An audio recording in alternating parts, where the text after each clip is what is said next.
It's good to get a chance to talk with you again. I'm excited about the opportunity to continue looking at the book of Isaiah with you. We looked at, essentially kind of glanced at a lot of the ideas that are being expressed in the first 12 chapters. We didn't look at every chapter, but a lot of those ideas. And the next section of Isaiah is in some ways one of the hardest sections, I think. It's one of the hardest ones to teach or preach from, maybe.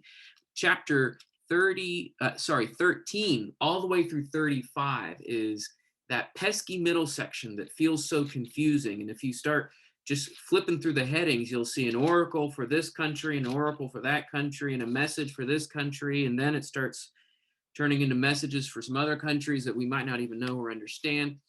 And it's just a complicated section. And what I want to do tonight is look at just a few chapters out of that to give us a sense for the kind of things that are being expressed in there.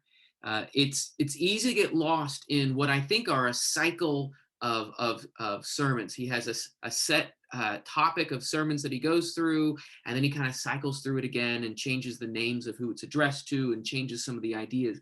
But it's the cycle that he repeats through a couple, maybe 3 times in these chapters. And it's kind of easy to get confused about where we are when we're reading it. But there's a lot about redemption and judgment that deals with the nations, but also with Israel, with Jerusalem as well. And within these chapters, what I think is really neat is, on the whole, when you're just trying to cover all these chapters, it's easy to get confused or lost. But inside them, and just the chapters on their own, there's lots of really neat images, a lot of cool word pictures. You get it's very easy to know what is God's heart like when you read these chapters, because you know what God cares about, you know what he's thinking about. And so that's what we can find when we read through some chapters. We're going to start in chapter 19 and look at a few there, 19 through 22. One of the ideas, and it's similar to something that we talked about yesterday, but one idea that I think I would like to encourage you to be thinking about with this. We talked yesterday about examining yourself and considering yourself. Right now, I want you to think about examining your thinking. We need to revisit the way we think about problems or even about the solutions that we have.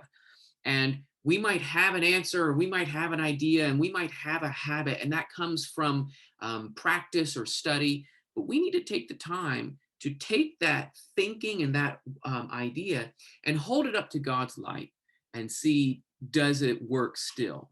Is this the right way of thinking still? And that's one of the ideas that I think we'll see in some of the chapters that we're going to read together tonight. I'm going to read Isaiah chapter 19, and we're actually going to do verses 1 through 15, and we'll stop there, and we'll look at some of the other chapters, and then we'll close our lesson by coming back to chapter 19 and reading 16 to the end. So chapter 19 is going to be split up so that it can work as the opening and the closing to the ideas that we're looking at.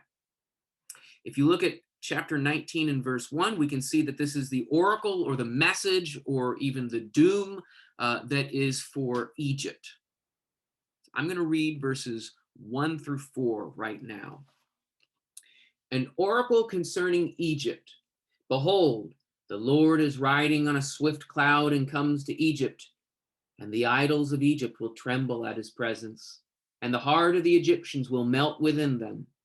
And I will stir up Egyptians against Egyptians, and they will fight each against another, and each against his neighbor, city against city, kingdom against kingdom, and the spirit of the Egyptians within them will be wiped out, emptied out. And I will confound their counsel. And they will inquire of the idols and their sorcerers, and the mediums and their necromancers. And I will give over the Egyptians into the hand of a hard master, and a fierce king will rule over them, declares the Lord God of hosts. This oracle is very much about the doom that is coming to Egypt. We see here that Egypt has I'm calling it very shaky relationships together. The people that they're with and the people that they're relying on, they're not really working out right now. God is going to come in a cloud a very prophetic image. God comes in the cloud and he's going to judge them. And the result of this calamity is fear and dismay and lots of internal fighting. So when the judgment of God comes, they don't turn to God. Now, I guess that kind of makes sense. The Egyptians never were used to turning to God. But as a child of God reading this message, I ought to think, when the judgments, when the trials, when the troubles come, I need to turn to God. But instead, they turn to all sorts of other things. And we can see that they responded by fighting against each other, by having more disharmony, that more discord. They were fighting with all these things. And when chaos fell onto them, they just fell apart. They're looking to the mediums and the necromancers. They're going to the idols, but the idols can't help them.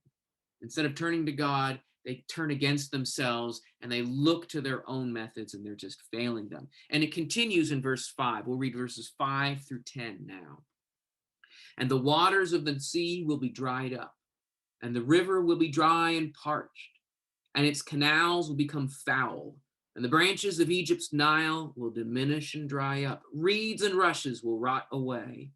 There will be bare places by the Nile and on the brink of the Nile, and all that is sown by the Nile will be parched, will be driven away, and will be no more. The fishermen will mourn and lament, and all who cast a hook in the Nile, and they will languish, who spread nets on the water. The workers in combed flax will be in despair, and the weavers of white cotton. Those who are the pillars of the land will be crushed, and all who work for pay will be grieved. They had these shaky relationships, and when the trouble descended on them, they started turning against each other. So those shaky relationships are falling apart. And here they have a shaky life. What their life is relying on isn't very sound and isn't very solid, because God can come in and dry up the waters of the Nile. He can take the Nile out. And when you take the Nile out of Egypt, you bring economic destruction. And that's exactly the way that this is described. It's described as an economic downfall, this total collapse of their economy. They can't fish in the Nile, the farms along the Nile are all dried up. All that they're using along the Nile is in trouble. And in verse 9, it isn't just the fishermen and the farmers, but also those who are working in combed flax and the weavers. So not just the farmers who are making these resources, but also the industries that turn those resources into commodities, right? Somebody is growing the cotton and somebody is weaving the cotton. So the entire economy is collapsing when God comes in judgment here. They saw their economy, they saw their river as their security. That was the way they had control. But they don't have control. And they're struggling and they're grasping and they're trying to have control, but they don't have control. It's out of control. In fact, the pillars of the land, the people who are the pillars of society, rather than being a pillar and supporting society, they get crushed. They get wiped out. And so the farmers who are making the resources and all the workers who are working with those resources, they get crushed and they get wiped out. I see this as the blue collar people, the salt of the earth kind of people. They're getting wiped out by this judgment. What's going to happen to the whole country when all their relationships are proved to be shaky and all their economy and their work is proved to be shaky? Now look at verses 11 through 15. The princes of Zoan are utterly foolish. The wisest counselors of Pharaoh give stupid counsel. How can you say to Pharaoh, I am a son of the wise, a son of the ancient kings? Where then are your wise men? Let them tell you, that they might know what the Lord of hosts has purposed against Egypt. The princes of Zoan have become fools, and the princes of Memphis are deluded, and those who are cornerstones of her tribes have made Egypt stagger. The Lord has mingled within her a spirit of confusion, and they will make Egypt stagger in all its deeds, as a drunken man staggers in his vomit. And there will be nothing for Egypt that head or tail, palm branch or reed may do. And so here is this third reliance that the people had. Their shaky gods or their shaky wisdom. The leaders and the wisdom and the gods and their goals, there's this intellectual destruction. The ones that they were trying to rely on for wisdom, the princes and the wise men, are proved to be not wise at all. And so they're trying to honor them and trying to pay service to them, these people who claim to have answers and claim to have wisdom. And God says, go ask them what I, God, am doing and plan for Egypt. And so the ones who were supposed to square up and set the country going in the right direction, that's that idea I see there with the cornerstone in verse 13. Those who are the cornerstones of her tribes have made Egypt stagger. Rather than squaring them up the right way, they've become something that they're staggering from. It's a lot like the stumbling of Isaiah 8:14 and the cornerstone that's mentioned in Isaiah 28:16. I think that that's kind of interesting how those images are going back and forth. And so these people, they're pathetic and they're stumbling and they're having all these troubles. All the relationships that the Egyptians had are shaky. All of their reliance in their industry and their economy is proved to be shaky. All the ones that they honored and could learn from and to have the knowledge of living and survival has proved to be shaky. That's the judgment of God. When God comes in and judges a people, that people is shown to themselves, their foolishness, their weakness. And this sort of judgment shows up a number of times in this section. Lots of judgments for the nations. These are people who have deluded thinking because they've been confused by God. God comes in and judges them, and what they see around them proves to be foolish and weak, and that causes the confusion and the trouble that they're dealing with. We shouldn't laugh at them. We need to learn from this. Have you ever experienced something in your life where it felt like God changed everything in the world? For instance, I don't know, something like a global pandemic. We've lived through a complicated year of a virus and a pandemic and people being sick, and there's the fears and the concerns about that and different kinds of fears that reacted along with that. We lived with some political turmoil and some social turmoil that's going through our country. And so we can feel those sorts of things. And those sorts of troubles aren't always Satan trying to destroy us. They might be God coming in and saying, these are the lessons that you need to work on, that you need to learn.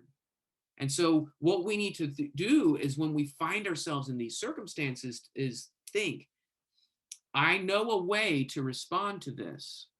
Now let me put that into the light of God to see if my way is the right way. I need to continue to go to God's wisdom to inform me on the right way of being. When my relationships are a mess, when my economy feels like it's in trouble, when the people I've been going to have proved to be delusional and not helpful, maybe those three problems are pointing me to go back to God and to his word. I think that that's an important lesson that we can get from this chapter.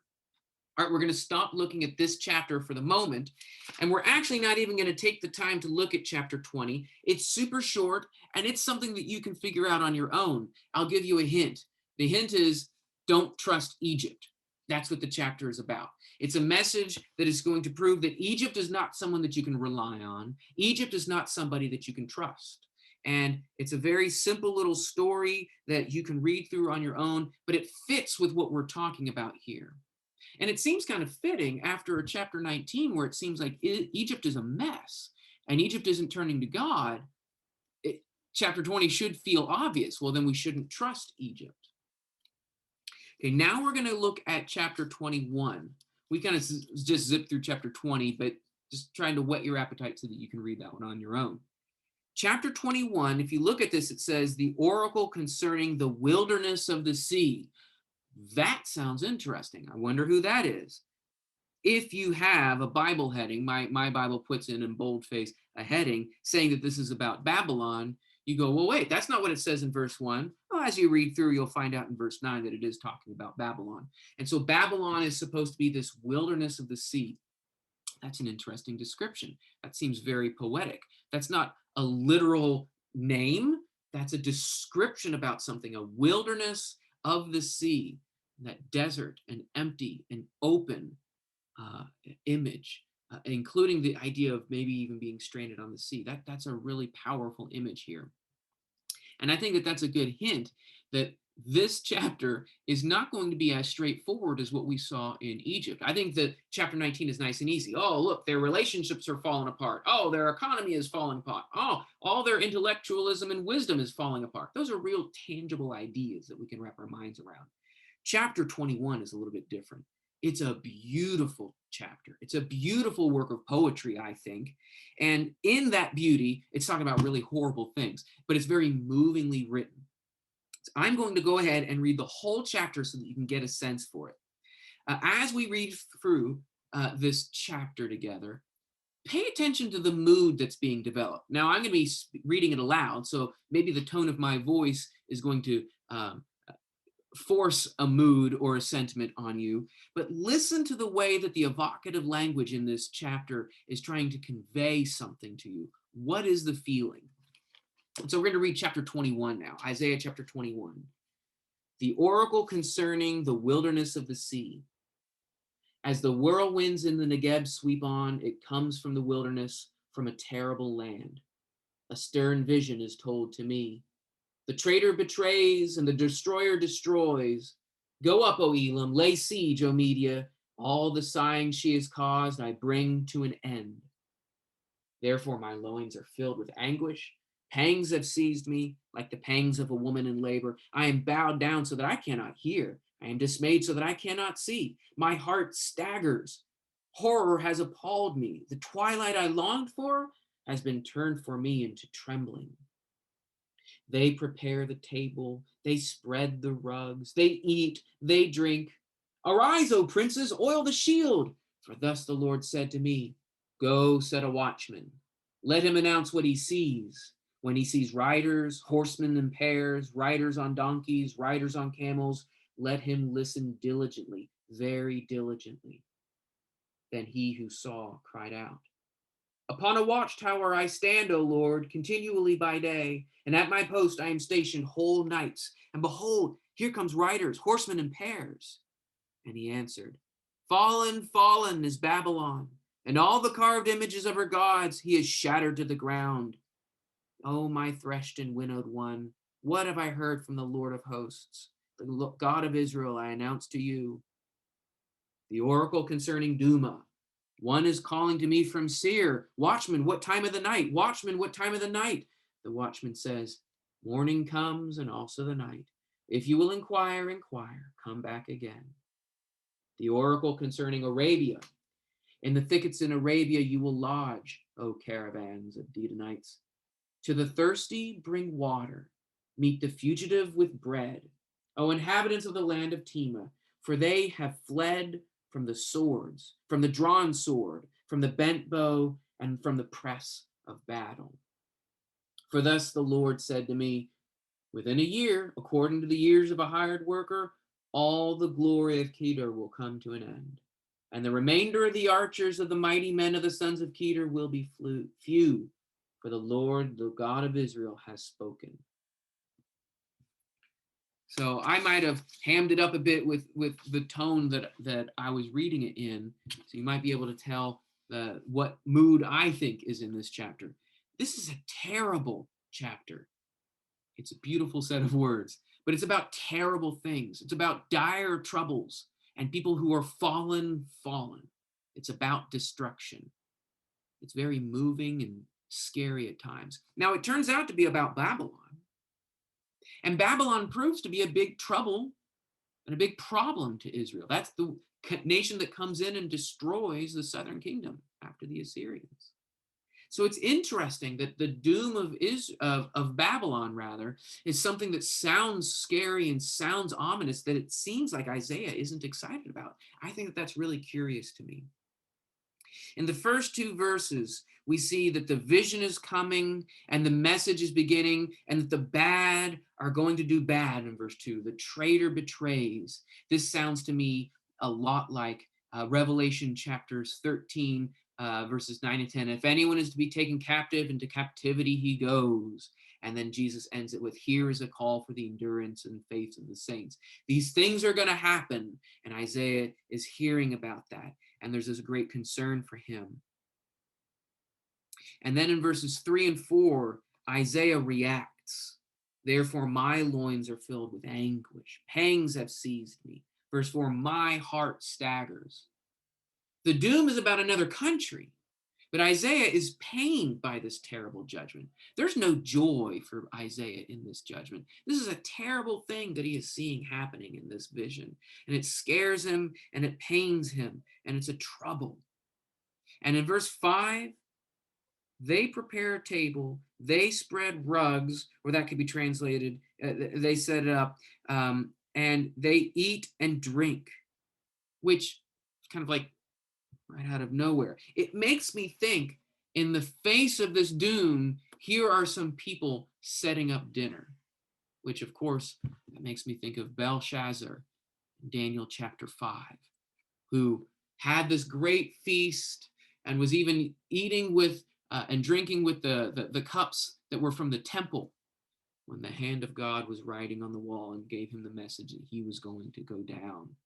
And the way Jesus talks about the foolishness of those who are living it up in the days of Noah, right when the doom is coming. And so in verse 5, they are spreading the table, and I think Isaiah answers, arise, get your shields ready, because there's the watchman who is watching. This is a very moving moment. Go set a watchman, and he's going to announce, and he's going to be looking for these things, and he's going to be looking not for the doom that's happening here, but the doom that's happening out there, and he's going to hear about it. And there's the watch is set, and people are looking and watching and waiting and waiting and waiting. And so these lines, they're very evocative. In fact, it's used in our culture today outside of talk about the Bible. Harper Lee titled a book, Go Set a Watchman. There's the song All Along the Watchtower. Most people think Jimi Hendrix. It's Bob Dylan. And a lot of the ideas are this imagery is pulled from that. This idea of waiting for the doom that's coming, this ominous trouble that's out there. And he's waiting all through the night. And what is the message in verse 9? Fallen, fallen is Babylon. In Revelation 18, verse 2, fallen, fallen is Babylon the Great. By the time it's spoken in the book of Revelation, Babylon had fallen a long time before, and it's used to talk about the new great city that is destroyed in the same way that Babylon was. When Jesus is giving his revelation of the troubles that the Christians would survive through, this great city was going to be destroyed. And so this chapter just touches us in our lives in a lot of different ways, in modern culture sometimes, but also in the message of the Bible. In verses 11 and 12 and 13 through 15, we have little oracles that are connected to this. And in verses 11 and 12, I see diligence during this dreaded time. Watchmen, what's going on? Morning and night, inquire, inquire, come back again. And then there's instructions for people in the deserts of Arabia that there's nothing you can do to stop this trouble, but you can help the fallen. You can provide water. You can provide food for these people who are running from the battle of the fall of Babylon. And verses 16 and 17 seems to be the message for Isaiah personally and for the people that Isaiah was sharing this message to. This is a sure and inevitable fall. God gives a date. In the time of a hired worker, this will have happened. There's no doubt the judgment is coming, and these things are true, and these things are trustworthy. And when God says it's going to happen, it's going to happen. God is trying to give a big exclamation mark next to this message. And so here I am. I'm not in Babylon. I'm living in my own day and time long after Babylon. So what's the point of this? The point is to warn me about the reality of what doom will be and its inevitability. It can get to the point when all I can do is be a watchman or listen to the watchman who is looking for that to come. We need to take care of ourselves. And in order to take care of ourselves, we need to look to God. Am I doing the right things? Am I living in Babylon? If I am living in Babylon, what do I need to do to get out of this city? What do I need to do to separate myself from this kind of a lifestyle? Because I don't want to be a part of this kind of doom. And in case any of the Israelites, any of the people in Jerusalem would hear chapter 21 and feel a little vain or a little proud because those bad guys are suffering. Maybe Isaiah isn't happy about it. We can see Isaiah's mournful attitude in chapter 21. But I'm not upset. They deserve it, and I know I'm with God and I'm safe. The next chapter is about us. The next chapter is about Jerusalem. It says in chapter 22, this is the oracle concerning the valley of vision. But if you jump down to verse 10, you realize that he gets to that this is talking about Jerusalem. And so this valley of vision, the place where God's light and information, the knowing of God and the being known by God can happen. And so this is what the people of Jerusalem are told. I'm going to read verses 1 through 4. The oracle concerning the valley of vision. What do you mean that you've gone up, all of you, to the housetops? You who are full of shoutings, tumultuous city, exultant town. Your slain are not slain with the sword or dead in battle. All your leaders have fled together. Without bow, they were captured. All of you who were found were captured, though they had fled far away. Therefore I said, look away from me. Let me weep bitter tears. Do not labor to comfort me concerning the destruction of the daughter of my people. So what happens here at the beginning of this is that there is this wailings and there is all this excitement that's going on because people are dying. There's trouble. The doom and the judgment is here also for Jerusalem. But why are people dying? Are they dying valiantly in battle? No. They're running away. They're dying when they run away, and they're getting captured. It's this shameful situation for God's people. And in verse 4, the person says, don't even look at me. I need to weep about this. Is God saying verse 4, or is Isaiah saying verse 4? Think about that. I think it's Isaiah, but it could be God saying those words. Let's start reading again in verse 5. For the Lord God of hosts has a day of tumult and trampling and confusion in the valley of vision, a battering down of walls and a shouting to the mountains. And Elam bore the quiver with chariots of horsemen, and Ker uncovered the shield. Your choicest valleys were full of chariots, and the horsemen took their stand at the gates. He has taken away the covering of Judah, pulling back that curtain or pulling off that protection. The foreigners are coming, and the foreigners are going to fill up the nation. Why? Because God set a day for this to happen. This is no accident. This is no minor thing coming from the outsiders. This is God's own work. God has set it up. God has scheduled it. Remember the terror of chapter 21? The people of Judah were supposed to feel that terror. Remember the inevitability? All you can do is set a watchman. That's the warning that God's people are given in these verses. And this is a lesson that we need to take to heart. I need to be ready. I need to be ready because this is scary and this is trouble, and I need to be right with God. Whether this doom is coming around my neighborhood or not, I need to be ready with God. Let's read the rest of verse 8 through 11 now. In that day you looked to the weapons of the house of the forest, and you saw that the breaches of the city of David were many. You collected the waters of the lower pool, and you counted the houses of Jerusalem, and you broke down the houses to fortify the wall. You made a reservoir between the two walls for the water of the old pool. But you did not look to him who did it, or see him who planned it long ago. The trouble is inevitable. So what do the people do? They start looking to take arms and to build arms. They're inspecting the breaches. They're counting the numbers of their houses and seeing their strength. They're using other houses to repair the walls. They're preparing water. They're getting ready for battle. They're getting ready for a siege. But they're not doing the most important thing, which is to consider why they're in trouble. Why is this doom inevitable? They are failing to consider with whom they are in trouble. Is Jerusalem's trouble Babylon? No, their trouble is God. We've seen that before in the book of Isaiah. In Acts chapter 5, verse 39, one man says, But if it is of God, you will not be able to overthrow them. You might even be found opposing God. Can I build a wall strong enough to withstand the enemy that God himself leads at me? No. I need to submit and learn. What did God bring Dan? What did God bring you to learn this year? There's been a lot of opportunity for lessons this year. Did you grow? Did you learn? Did you pay attention? Are you doing better? Was your faith challenged? Are you growing in your faith? Was your love and charity for your sisters and brothers challenged? Are you growing in love? Are you doing better at being patient with people that are complicated? I've seen, it's very true. I've seen people struggle with immaturity, unwise choices, and just have a hard time in this year. And I'll be honest, I have struggled with immaturity.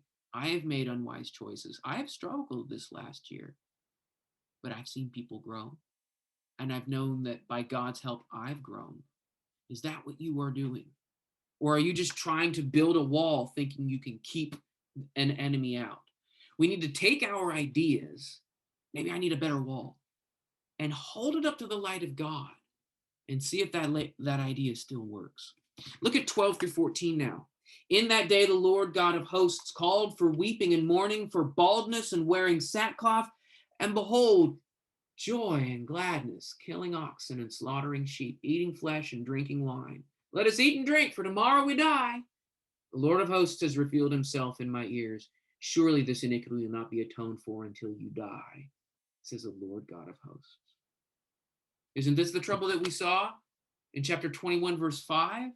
That Babylon was just going to set up their table? That Belshazzar foolishly has a feast the night before he is destroyed? And this is what the Israelites are doing. God is expecting weeping and mourning, and he finds partying. In Ezra chapter 9, verse 4, the Lord says to a man in a vision, pass through the city, through Jerusalem, and put a mark on the foreheads of the men who sigh and groan over all the abominations that are committed in it. Find the people in Jerusalem who are mourning for the sorrow and the sin. Those are the people who escape the judgment. Those are the people who escape the trouble. But these people here are not weeping over their sin. They're just jumping headlong into worldly pursuits. What am I doing to deal with my pain? Am I trying to numb it by watching more TV, by flipping around on my phone?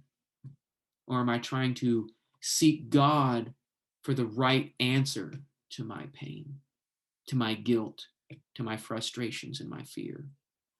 If I keep going to just my phone or just going to my friends or going to my worldly concerns, the only answer that I'll have to solve that problem is death, according to verse 14. Well, let's close by jumping back to chapter 19. It's not been a very encouraging set of chapters, has it? Well, I mean, these chapters are about the dooms and the judgments coming on the nations. So that's kind of what we get ourselves into here in chapters 13 through 35. That's another reason why they can be hard at times. Well, remember in chapter 19, we were looking at foolish Egypt. They had bad relationships, and those relationships were strained when God came in his judgment. They had a bad economy that was falling when God dried up the Nile, and all their wisdom and intellectualism was proved to be nothing. And God, in his judgment, showed that they were very little indeed.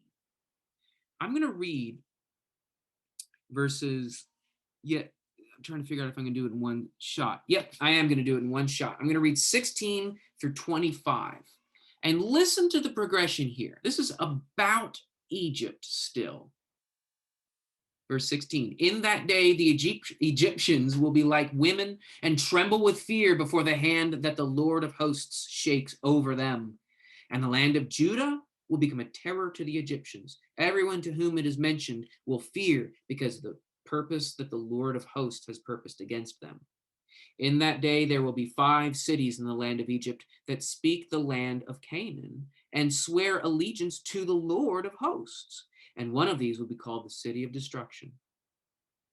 In that day there will be an altar to the Lord in the midst of the land of Egypt, and a pillar to the Lord at its border. It will be a sign and a witness to the Lord of hosts in the land of Egypt. When they cry to the Lord because of oppressors, he will send them a savior and defender and deliver them. And the Lord will make himself known to the Egyptians, and the Egyptians will know the Lord in that day and worship with sacrifice and offering, and they will make vows to the Lord and perform them.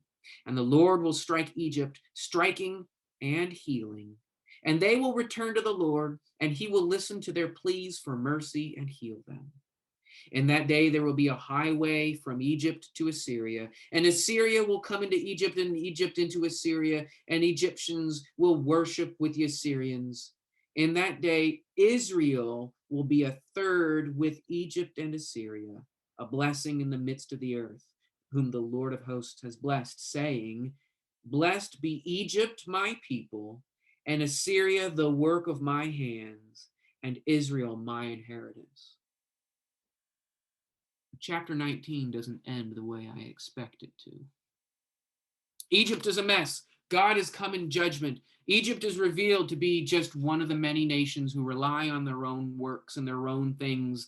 And when a people does that, when that's what people do, they get into trouble.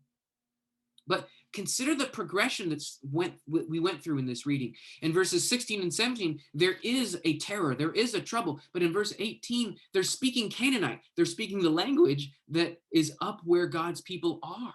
And in verses 19 and 20 and 21 and 22, an altar is built to the Lord. That's in all capital letters, Lord. That's Jehovah. That's the name of God. There's an altar to the Lord God. They build up a pillar on the border. That makes me remember when the Israelites, they conquered the land of Canaan. And when the people were going again east of the Jordan River, they set up that pillar, that monument to be a reminder. And so these Egyptians have a reminder and a sign for God. In verse 23, a highway, we've seen highways in the book so far. A highway goes from Egypt to Assyria. Incidentally, that's probably going to go straight through Israel. And the Assyrians and the Egyptians are going to be together, which doesn't make sense in the context of what's happening in this history. But they're not just going to be the only two. It's Egypt and Assyria and Israel together as three. And God says in verse 25 that Egypt is my people, God says. Assyria is my work, and Israel is my inheritance. The message of chapter 19 is, Egypt, you're a mess. You haven't been turning to God, and you're a mess. And now that you've learned that lesson, here is the spiritual journey that you have ahead of you. God will be striking for sure, but striking and healing. God doesn't just condemn. He doesn't just judge. He encourages. He helps. He saves. There are gifts and blessings and works found in God. We can be owned by God. We can be special in God, but not because of us, but by the work that God himself does. Do you think it would have been a surprise for the Israelites to see these verses about Egypt and Assyria? It's a surprise to me when I read it. Aren't these prophecies, don't they feel unbelievable? But this is what we live in today. The whole world can have that connection with God, can know the language of God, can have the altar of God, and to worship God with the sacrifice that God himself gives us with his Son. And this is what we are all called up to. And this is what we get to be a part of so that we can be God's people, God's work, and God's inheritance. In fact, Ephesians chapters 1 through 3 talks about that we are the inheritance of God. And that beautiful set of chapters that talks about not just the Jews, but the whole world can be the inheritance of God. Well, let's read a psalm to close. Psalm 87. Let's see if I can find it here in my little book of Psalms. We'll read Psalm 87 and close. His foundation is in the holy mountains. The Lord loves the gates of Zion more than all the dwellings of Jacob. Glorious things are spoken of thee, O city of God. I will make mention of Rahab and Babylon as among them that know me. Behold, Philistia and Tyre with Ethiopia. This one was born there. Yea, of Zion it shall be said, this one and that one was born in her. And the Most High himself will establish her. The Lord shall count when he writes about the peoples. This one was born there. They that sing, as well as they that dance, shall say, all my fountains are in thee. This is a psalm about us today. I was not born in Zion, but because of Jesus, I am now born or reborn in Zion. And God can look at a person and say, that one, he was born in Zion, and she was born in Zion, and we can be born in Zion, so that we can rejoice, like it says in verse 7. They that sing, as well as they that dance, say, all my fountains are in thee. If I try to rely on a river like the Nile, it's going to be dried up. But if all of my fountains are found in God, I will have life everlasting. Thank you.